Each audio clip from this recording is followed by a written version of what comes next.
Muy buenos días, damos la bienvenida un día más a su programa Buenos días Señor, un tiempo que apartamos para meditar en la palabra de Dios y para recibir de parte de nuestro Padre Eterno palabras de sabiduría, palabras que nos traen sanidad, paz interior y que nos ayudan a conocer el propósito de nuestras vidas. Mi nombre es Carlos Muñoz y yo quiero dar hoy un saludo muy especial a todos los oyentes, amigos, familiares, discípulos, consiervos, hermanos en Cristo y todos aquellos que nos escuchan a diario a través de este canal. Quiero invitarles a que escuchen atentamente este audio hasta el final, a que lo compartan con otras personas, a que le den me gusta y a que se suscriban a nuestro canal si no lo han hecho. También pueden dejarnos sus comentarios, sus preguntas y sus sugerencias con el debido respeto en la cajita de comentarios. También, si ustedes quieren ayudarnos con sus donaciones, pueden dar clic en el link que aparece en la cajita de comentarios o ponerse en contacto con nosotros a través de este mismo medio. De antemano, les bendecimos por su ayuda. Su colaboración es muy valiosa para el sostenimiento de nuestro canal. Desde la Iglesia Iré, esperamos que estos estudios sean de mucha bendición para sus vidas. Y vamos a continuar el día de hoy con nuestra cuenta del Homer. Y hoy es el día 43 de la cuenta del Homer. Repita conmigo, hoy es el día número 43 de la cuenta del Homer. Y bueno, hemos pasado ya de un número muy especial, del número 40. Ya decíamos en el programa anterior que hicimos una transmisión en vivo y en directo, que hablamos un poquito acerca del número 40, que el número 40 pues es un número que evidencia un alto grado de madurez, es un número de transición, es un número de cambio, es un número que nos permite entender la madurez en la que una persona entra. Y pues muchas cosas sucedieron alrededor de este número. Eso lo explicamos pues en el video, en el directo anterior, que usted lo puede encontrar ahí en nuestra lista de reproducción. Y bueno, hemos pasado de ese límite, hemos entrado en la séptima semana ya. Estamos ya en la séptima y última semana de nuestra cuenta del Homer, a unos cuantos días de nuestra fiesta de Shavuot. Y como estamos hablando de madurez, como estamos hablando de crecimiento espiritual, una de las cosas que vemos cuando vamos madurando es que entramos en un conflicto espiritual. Y Dios revela grandes cosas a aquellos que han alcanzado madurez. Eso lo dice en 1 Corintios en el capítulo 2. Ahí en 1 Corintios 2 nos dice que aquellos que han alcanzado o que han llegado a cierto grado de madurez, pues Dios les revela cosas que ojo no vio, ni oído yo, ni han subido al corazón del hombre. Eso es lo que nos dice la palabra de Dios. En la medida que vamos creciendo, en la medida que vamos avanzando, en la medida que nuestra fe va madurando, que vamos creciendo y avanzando en la vida cristiana, en la vida espiritual, pues Dios va revelando grandes cosas. Dios nos va mostrando y lo va mostrando a sus hijos, a aquellos que quieren caminar, que quieren alcanzar estados espirituales altos, pues Dios le va revelando grandes cosas. Y una de las revelaciones más grandes tiene que ver con el conflicto que vivimos los creyentes cada día. Porque en la medida que vamos creciendo nos vamos volviendo como un objetivo militar del enemigo. Ahora, aquí hay que entender algo bien especial, y es que en este mundo hay dos fuerzas o poderes enfrentados.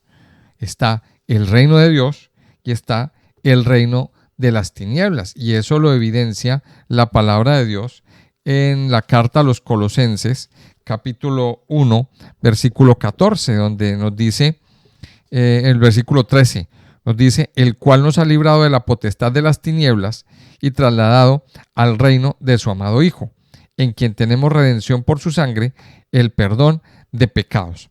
Y aquí este versículo nos dice que hay dos dos terrenos o dos, digámoslo así, dos fuerzas o dos poderes. El primero nos habla de la potestad de las tinieblas, un reino de tinieblas, un reino donde, donde manda, donde manda ese Satanás, un reino donde gobierna él en medio de tinieblas, pero también nos habla del reino de Dios, del reino de su amado Hijo. Cuando estudiamos el Evangelio, sobre todo el Evangelio de Mateo, nos encontramos de que el Señor habla del reino de Dios y que cuando Él viene a establecerse, pues las personas que crean en Él entrarán en el reino de Dios. Entonces, aquí encontramos dos poderes o dos reinos, dos fuerzas enfrentadas, el reino de Dios y el reino de las tinieblas. Y esos dos reinos o dos fuerzas están en un conflicto constante. Ahora, aquí tenemos que saber y entender algo que es bien especial, y es que el Señor ya venció a Satanás en la cruz del Calvario. El Señor ya venció a Satanás. O sea, Satanás no tiene nada que hacer en contra de Dios. Él no tiene nada que hacer porque Él está vencido. Pero ¿qué pasa?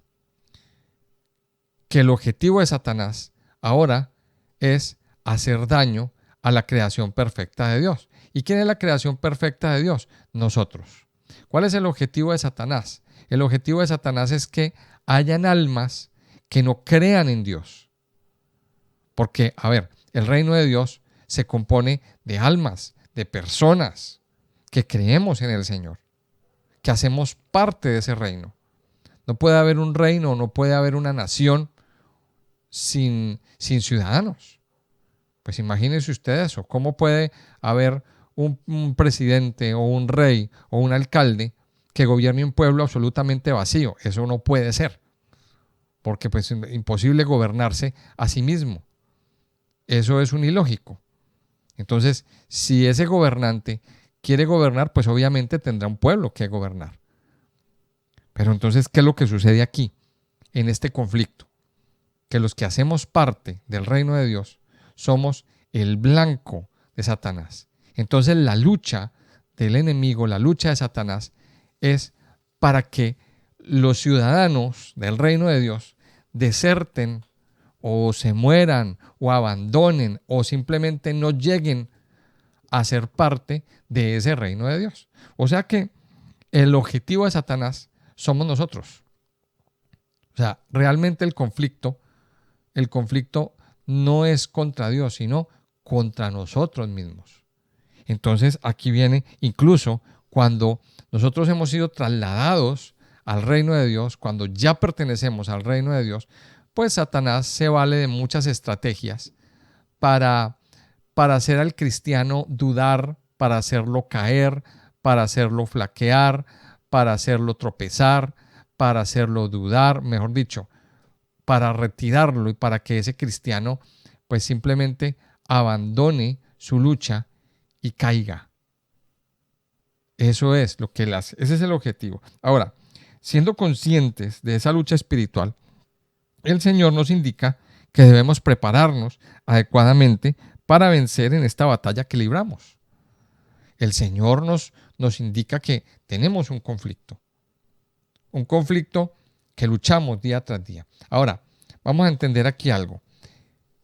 Y es que cuando nosotros iniciamos nuestra vida cristiana, que somos unos cristianos, digámoslo así, inmaduros, poco conocedores de la palabra, poco conocedores del conflicto, poco conocedores de Dios, pues no entendemos que hay un conflicto espiritual.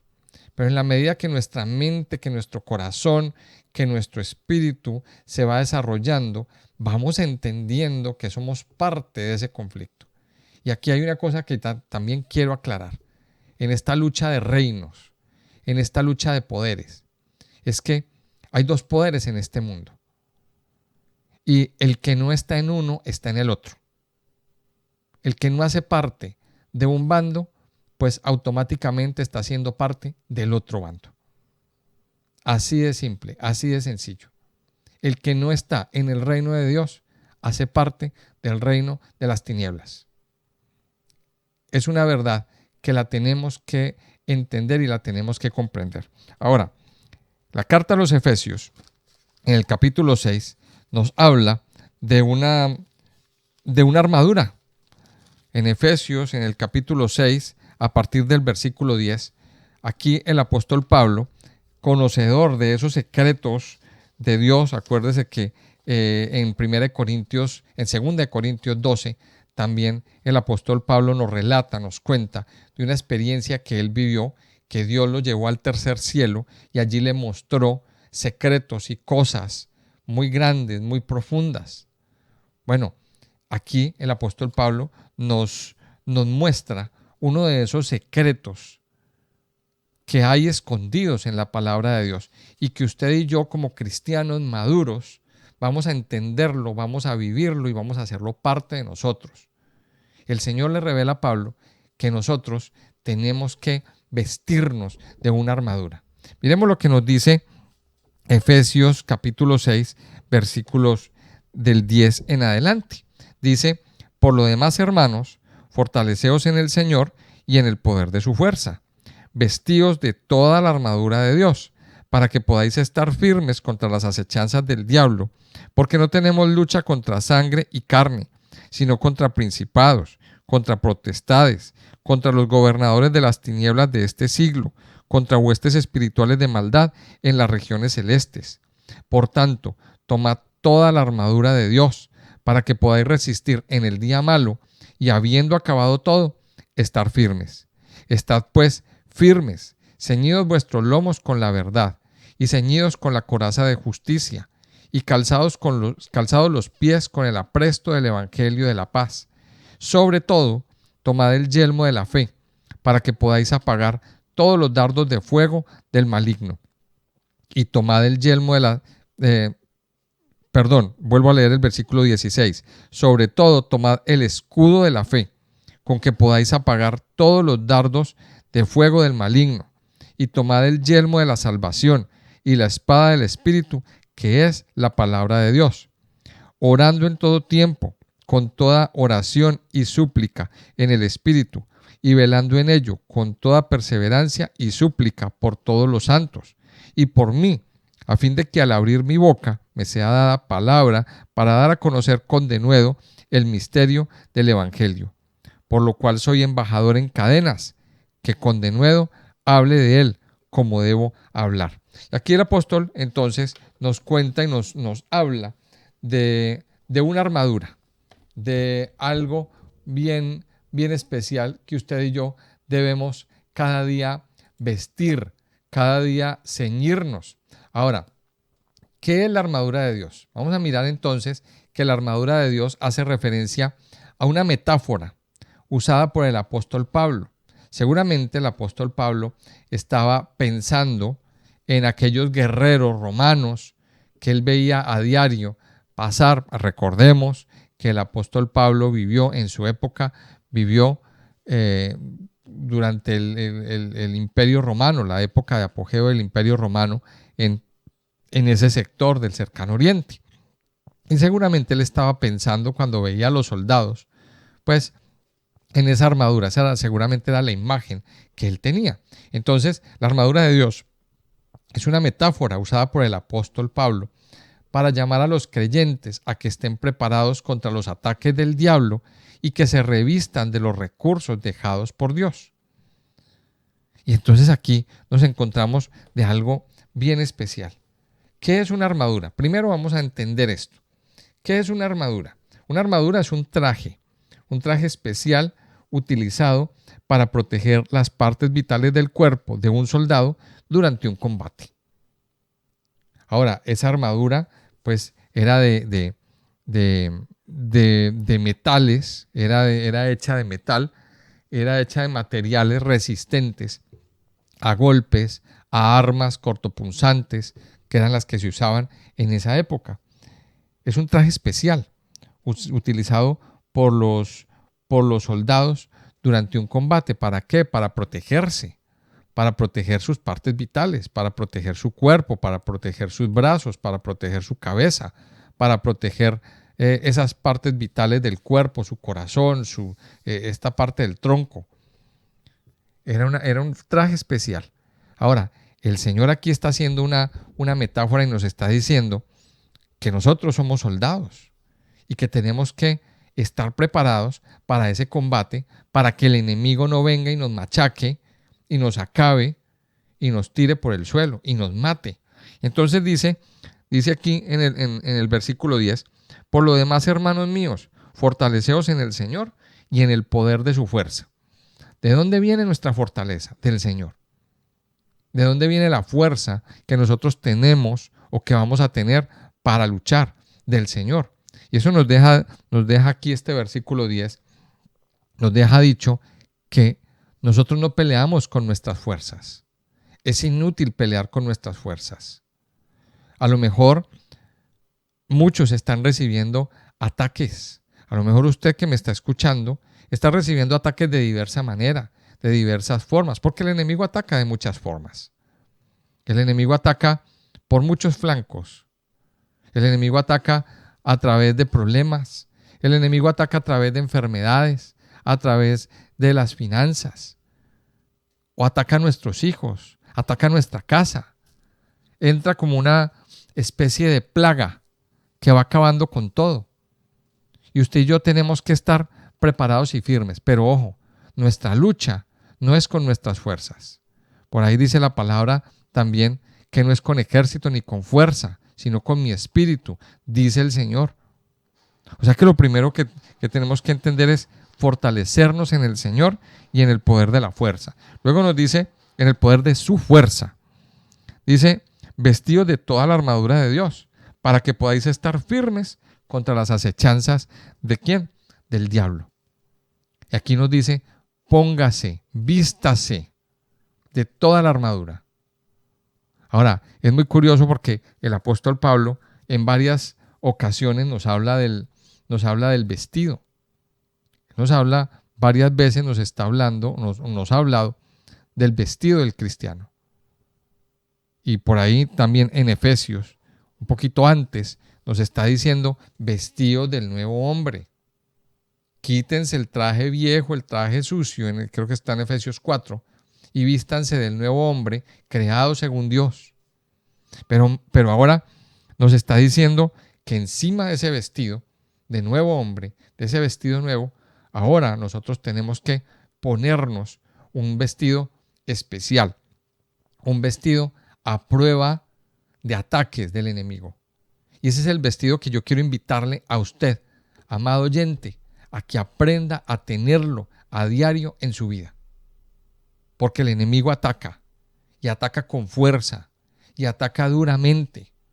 Pero usted y yo tenemos que tener un vestido a prueba de dardos de fuego, a prueba de balas, a prueba de esos ataques, que cuando el enemigo nos ataque, no nos dañe. Mire lo que dice aquí. Dice en el versículo 12, porque no tenemos lucha contra sangre y carne, sino contra principados, contra potestades, contra los gobernadores de las tinieblas de este siglo, contra huestes espirituales de maldad en las regiones celestes. Lo que nos dice el versículo 12 es que nuestra lucha no es contra personas de carne y hueso. Su lucha, nuestra lucha, no es contra personas que vemos, que podemos ver, que podemos tocar.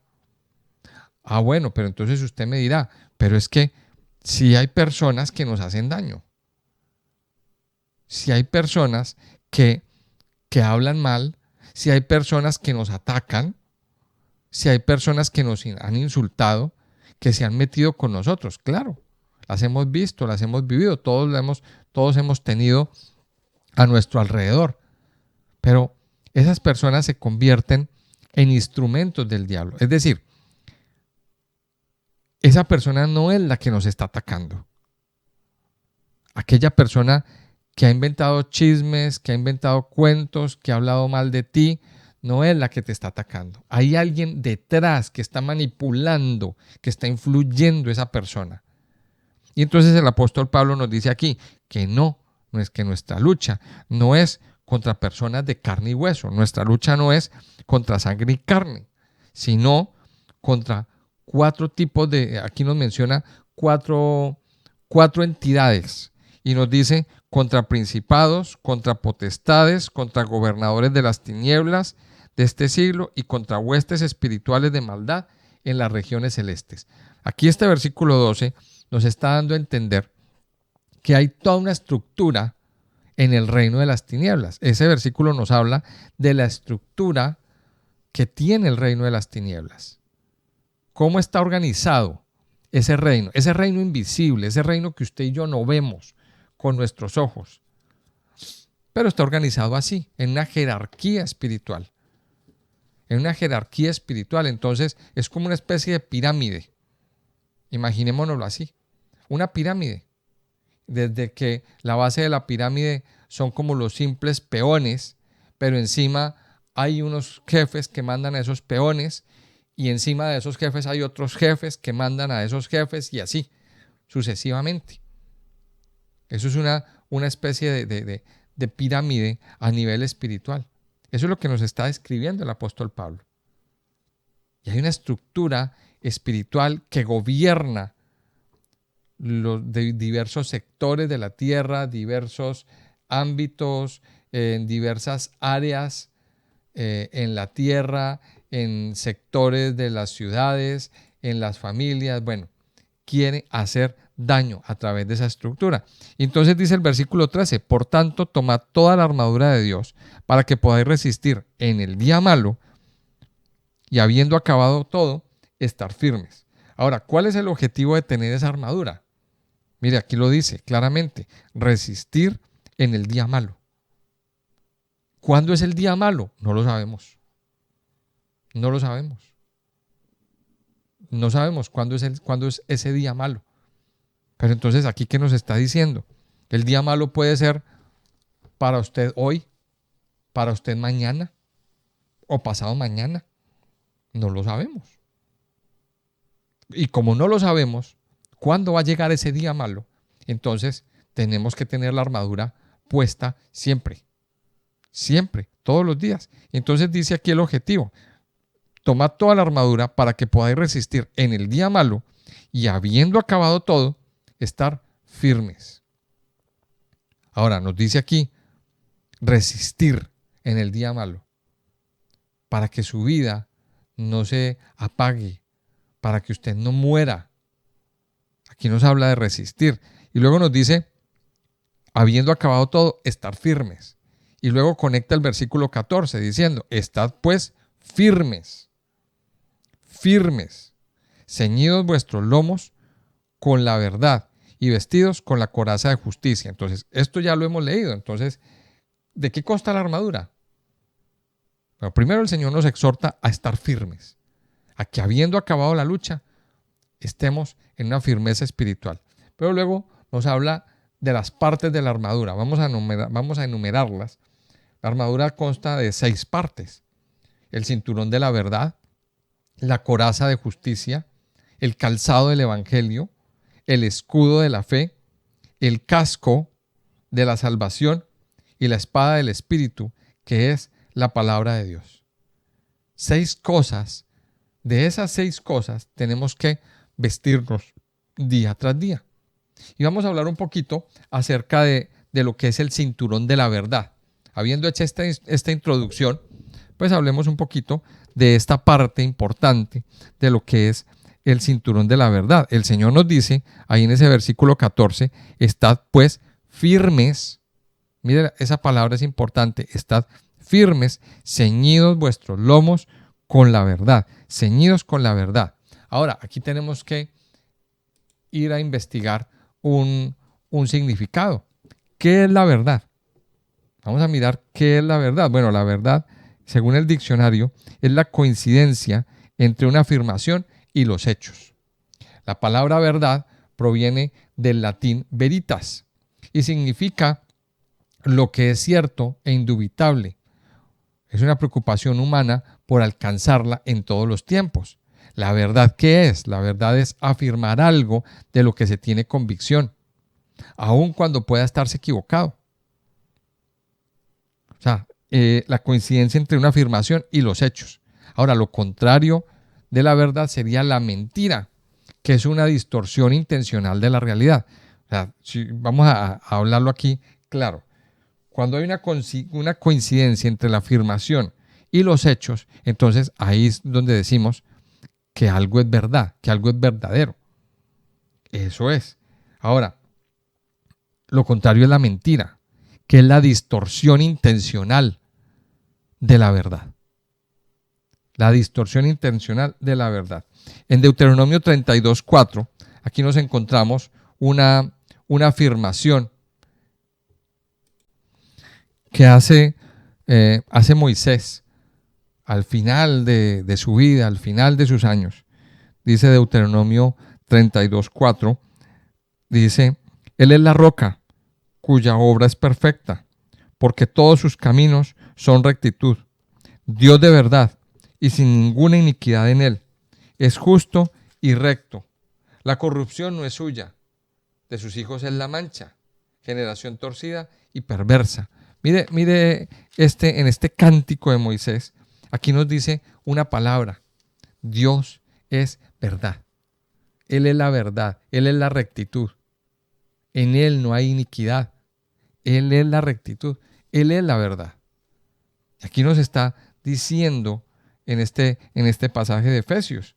Ahora, también el mismo Señor Jesucristo, en Juan, en el Evangelio de Juan, en el capítulo 8, nos dice lo siguiente en el verso 44. Nos dice el verso 44, también nos habla de otro, nos revela otro misterio bien grande, y es que Satanás es el padre de mentira. Miremos lo que dice Juan 8:44, dice, vosotros sois de vuestro padre el diablo, y los deseos de vuestro padre queréis hacer. Él ha sido homicida desde el principio, y no ha permanecido en la verdad, porque no hay verdad en él. Cuando habla mentira, de suyo habla, porque es mentiroso y padre de mentira. Entonces, esto lo vemos desde el principio del Génesis. Si vamos a la Biblia, si vamos a empezar el libro del Génesis, vamos a ver que Dios le dio una instrucción al hombre. Y luego Satanás se le aparece a Eva y le dice, con que Dios os ha dicho tal cosa. O sea, Satanás empieza a poner en duda la palabra de Dios. Empieza a sembrarle una duda al hombre, a Adán y Eva, en cuanto a lo que Dios ha dicho. O sea, como quien dice, a través de esas palabras, Dios los está engañando. Dios les dijo mentiras. Eso no es verdad. Eso es lo que viene o lo que quiere hacer Satanás. Entonces, miremos esto. Dios es Dios de verdad, pero Satanás es padre de mentira. Y a lo largo de la historia, muchas mentiras ha sacado a la luz. Muchas mentiras ha implantado en el corazón del hombre. Mentiras como cuáles, por ejemplo, como que Dios no existe. Como que Dios es un Dios que no ama a nadie. O sea, ha implantado mentiras en el corazón del hombre. Y el hombre se las ha creído. Y el hombre ha creído mentira tras mentira. Y por eso vivimos en una sociedad caótica, en una sociedad que no quiere saber nada de Dios, en una sociedad que, como se han implantado tanta mentira y se ha dicho tantas veces, pues hay un dicho que dice que cuando una mentira se dice tantas veces, la persona termina creyendo que es verdad. Y eso es cierto. Y entonces eso ha pasado. Se ha dicho tantas mentiras, que mucha gente, primero, ya no sabe qué es verdad y qué es mentira. Hay mucha gente que ya se ha vuelto escéptica, porque no se sabe quién está diciendo la verdad. Satanás se ha encargado de eso, de sembrar dudas en el corazón del hombre, en el corazón de la gente. Ahora, ¿cómo conocemos la verdad? ¿Cómo saber qué es verdad y qué es mentira? Mire, Juan 14:6 nos da una pincelada, nos da una respuesta a todo esto. Juan 14:6, ¿qué nos dice? Jesús le dijo, yo soy el camino y la verdad y la vida, y nadie viene al Padre sino por mí. Y dice el versículo 7, si me conocieseis, también a mi Padre conoceríais. Y desde ahora le conocéis y le habéis visto. Mire qué palabra tan profunda nos da el Señor hoy. O sea que cuando hablamos de ceñirnos con la verdad, también nos está hablando de que si conocemos a Cristo, conoceremos la verdad. Y dice que Él es el camino, Él es la verdad y Él es la vida. En Juan 8, 32, volviendo a Juan 8, miremos lo que el Señor nos dice en Juan 8, 32. Dice, bueno, leamos desde el 31. Dice, dijo entonces Jesús a los judíos que habían creído en Él, si vosotros permaneciereis en mi palabra, seréis verdaderamente mis discípulos y conoceréis la verdad y la verdad os hará libres. Ahora, la verdad es el Señor, pero también en Juan 17 nos dice lo siguiente. Juan 17, 17 nos dice lo siguiente, y quiero leerlo aquí. Dice Juan 17, dice, santifícalos en tu verdad, tu palabra es verdad. Mire, cuando nosotros conocemos a Cristo, cuando nosotros decidimos andar con Cristo y lo conocemos a Él, empezamos a conocer la verdad.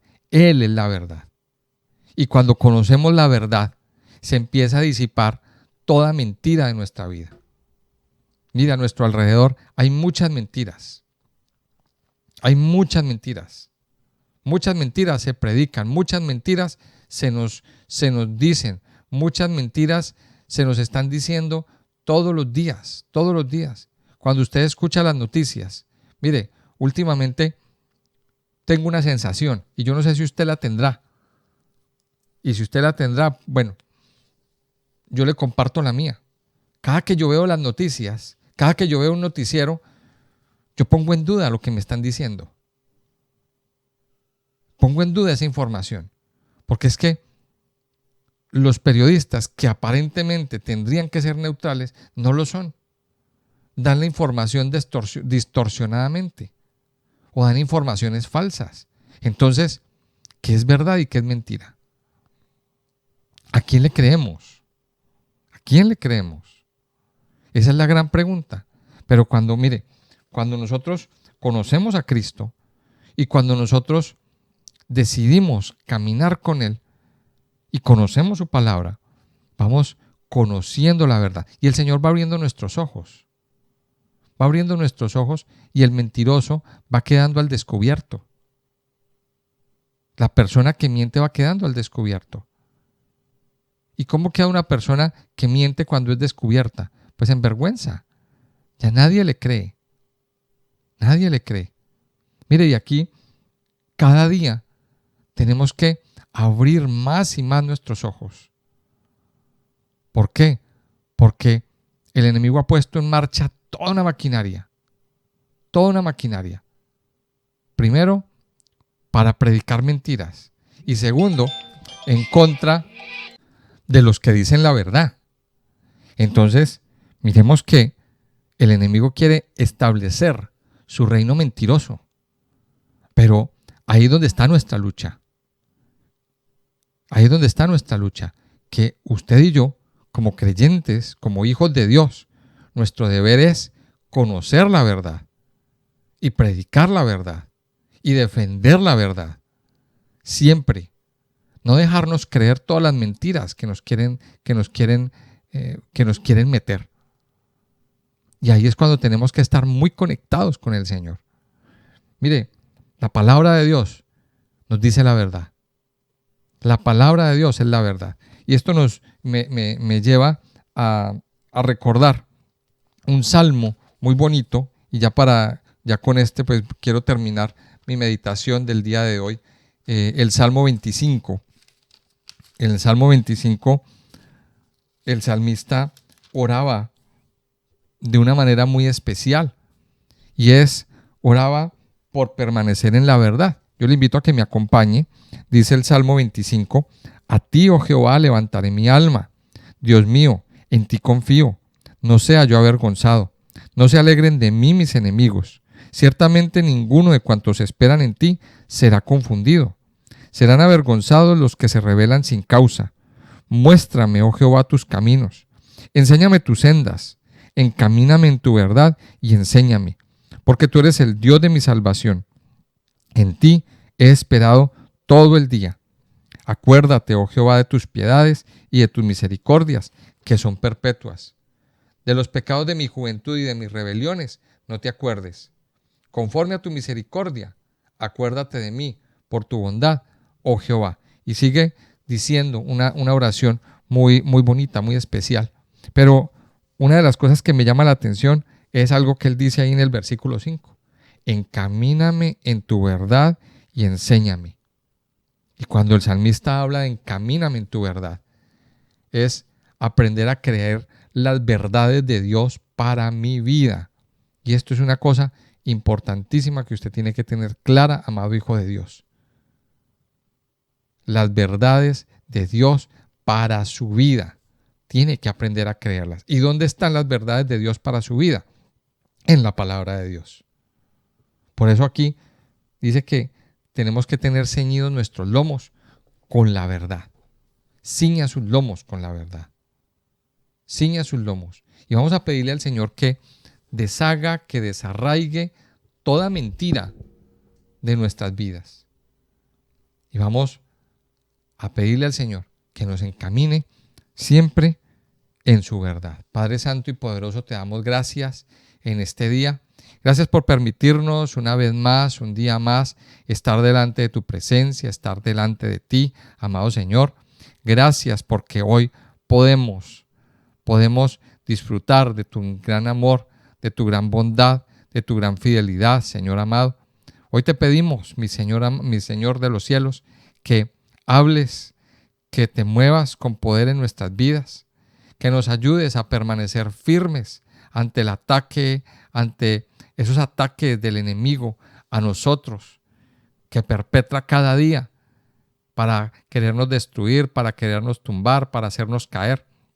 Amado Señor, hoy ponemos nuestras vidas en tus manos y te pedimos, Señor, que podamos estar firmes, ceñidos, vestidos con toda la armadura de Dios, con la armadura que tú nos has dado para protegernos, para guardarnos, para vestirnos de ella, mi Señor amado.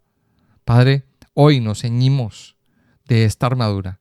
Hoy nos ceñimos, Señor, y nos vestimos con todos estos elementos. Padre, porque tu palabra nos dice que un día a lo mejor viene el día malo, que no sabemos cuándo es. Padre, pero tu palabra nos enseña y nos dice que podamos resistir en el día malo y habiendo acabado esto, estar firmes. Ayúdanos cada día, Señor, a permanecer delante de ti, a permanecer conociendo la verdad, conociendo tu palabra, conociendo la verdad que hay en las Escrituras para nosotros, mi Señor. Y sobre todo, como dice el salmista, encamíname en tu verdad y enséñame, porque tú eres el Dios de mi salvación, porque tú eres el Dios que me da fortaleza, porque tú eres el Dios que me levanta, porque tú eres el Dios que me llena, que me muestras tus caminos. Padre Santo y Poderoso, te damos gracias. Muchas gracias, mi Señor.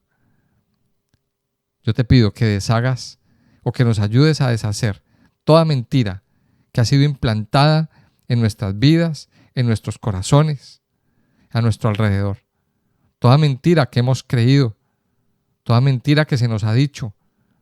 Ayúdanos, Padre Santo, a deshacer toda mentira de nuestras vidas, Señor, y a creer siempre en ti, que eres el Dios de verdad, en Jesucristo, que es el camino, que es la verdad y que es la vida. Te alabamos y te bendecimos, Padre, en el nombre precioso de Cristo Jesús. Amén y amén.